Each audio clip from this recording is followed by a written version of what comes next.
दोस्तों, मेरा नाम है कुमकुम बिनवाल। साम दाम दंड भेद सब कुछ करने के बाद, सारे पैतरे आजमाने के बाद भी आखिर कर्नाटक से बीजेपी के लिए एक और सर्वे आ गया जिसने उसकी नींद उड़ा दी है। दोस्तों, सरकार के चापलूस न्यूज चैनल्स ने तो पहले ही कर्नाटक से बीजेपी की विदाई और कांग्रेस की सत्ता बनती दिखा दी थी और वो सर्वे भी हमने आपको दिखा दिए थे। लेकिन अब एक और ताजा सर्वे आया है जिसने बीजेपी के होश उड़ा दिए हैं। दोस्तों, एक ट्विटर हैंडल है लोकपोल। ये केवल और केवल चुनावी सर्वे ही करता है, यानी कि किसी भी राज्य में जो चुनावी खबरें हैं या सर्वेज हैं आपको इस ट्विटर हैंडल में मिल जाएंगी।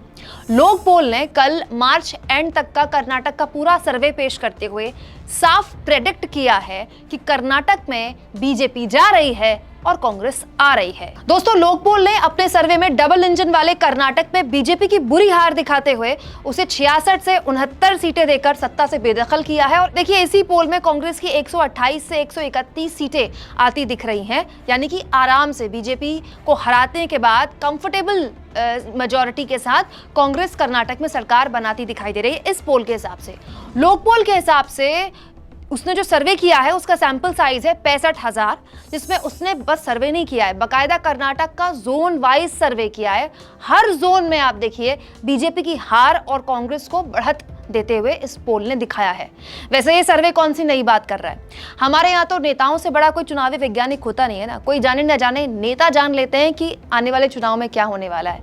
पिछले एक महीने में बीजेपी के पूर्व सीएम से लेकर पूर्व डिप्टी सीएम से लेकर नेताओं की जो स्पीड है बीजेपी को छोड़ने की, बीजेपी से बगावत करने की, वो बीजेपी की हालत जमीन पर कितनी खराब है ये बयान करने के लिए बहुत है।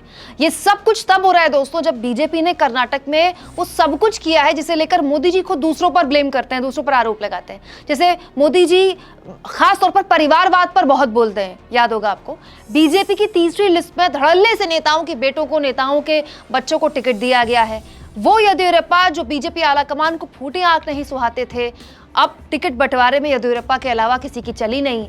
और तो और बीजेपी चुनाव से पहले गुजरात स्टाइल सीएम सहित पूरा कैबिनेट बदलना चाहती थी कर्नाटक में, वो भी नहीं हो पाया क्योंकि पार्टी में अंदरूनी बगावत हद से ज्यादा है कर्नाटक में। लेकिन अब देखिए, चुनाव को जब मुश्किल से एक महीना भी नहीं बचा है, अब जो सर्वे आ रहे हैं वो लगातार इशारा कर रहे हैं कि बीजेपी के लिए कर्नाटक इस साल की पहली और सबसे बुरी हार लेकर आ सकता है। और अगर ऐसा हुआ तो ये बाकी राज्यों के सेंटिमेंट को प्रभावित करेगा, क्योंकि इसके बाद होने हैं मध्य प्रदेश और राजस्थान के भी चुनाव। खास तौर पर मध्य प्रदेश, क्योंकि यहाँ 15 साल से ज्यादा बीजेपी सत्ता में काबिज है। और जब एक राज्य में डबल इंजन की सरकार जाएगी तो क्या वो दूसरे राज्यों के सेंटिमेंट को भी प्रभावित करेगी? महत्वपूर्ण इसीलिए दोस्तों क्योंकि बार बार मैं कहती हूँ कि कर्नाटक इकलौता दक्षिण भारत का राज्य है बीजेपी के लिए जहां उसकी सरकार है। कर्नाटक के भरोसे ही बीजेपी चाहती है कि दक्षिण भारत में वो अपना संगठन और मजबूत करे। लेकिन अगर कर्नाटक में ही सरकार चली गई तो फिर बीजेपी के लिए मुश्किल पैदा हो जाएगी दक्षिण भारत के दूसरे राज्यों में। आप इस मुद्दे पर क्या सोचते हैं? कमेंट बॉक्स पर अपनी राय जरूर दें। चैनल को ज्वाइन भी करें और सब्सक्राइब भी।